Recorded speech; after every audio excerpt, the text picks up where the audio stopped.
బాహుబలి సినిమాతో universal star గా మారిపోయాడు ప్రభాస్. బాహుబలి సినిమాతో ప్రభాస్ కు క్రేజ్ విపరీతంగా పెరిగిపోయింది. ఇక క్రేజ్ ఉన్న హీరోతో సినిమాలు తీయడానికి ప్రొడ్యూసర్లు, డైరెక్టర్లు క్యూ కట్టడం సహజం. కానీ ప్రభాస్ క్రేజ్ ఏకంగా 18 కోట్లు పలికింది. తమ బ్రాండ్లకు ప్రభాస్ తో ప్రచారం చేస్తే దూసుకుపోవచ్చని కొన్ని కంపెనీలు భావిస్తున్నాయి. ప్రభాస్ ఇంటి వద్ద ఆయా సంస్థల ప్రతినిధులు క్యూ కడుతున్నారని చెప్పడంలో అతిశయోక్తి కాదు. ప్రభాస్ తో ఇప్పటికే పలు సంస్థల ప్రతినిధులు భేటీ అయ్యారు.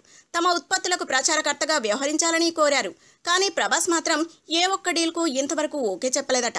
ఇప్పుడు కూడా అలాగే ప్రభాస్ ను వెతుక్కుంటూ వచ్చిన 18 కోట్ల డీల్ కు ప్రభాస్ నో చెప్పాడట. కొన్ని షూ కంపెనీలు, ఫిట్నెస్, ఎఫ్ఎంజీసీ ఉత్పత్తులకు సంబంధించిన కంపెనీలు ప్రభాస్ తో డీల్ కుదుర్చుకునేందుకు సంప్రదించాయి. ఈ డీల్స్ విలువ 18 కోట్ల పై మాటేనట. వీటన్నిటినీ ప్రభాస్ వదులుకున్నాడని టాక్.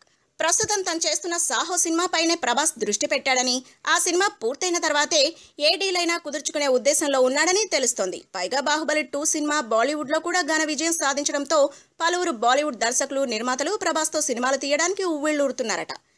ఇలాంటి సమయంలో యాడ్స్ కంటే సినిమాలే ముఖ్యమని ప్రభాస్ భావిస్తున్నాడట. పెళ్లి చేసుకునే ఉద్దేశంలో ఉన్నాడని కూడా సమాచారం. ఇలా రకరకాల కారణాల వల్ల కోట్ల రూపాయల డీల్స్ ని ప్రభాస్ వదులుకుంటున్నట్లు సమాచారం. కానీ క్రేజ్ ఉన్నప్పుడే 4 రాళ్లు వెనకేసుకోవాలని ప్రభాస్ కు కొందరు సినీ ప్రముఖులు సలహాలు ఇస్తున్నారు. If you like the video, please like us and subscribe Tollywood Nagar.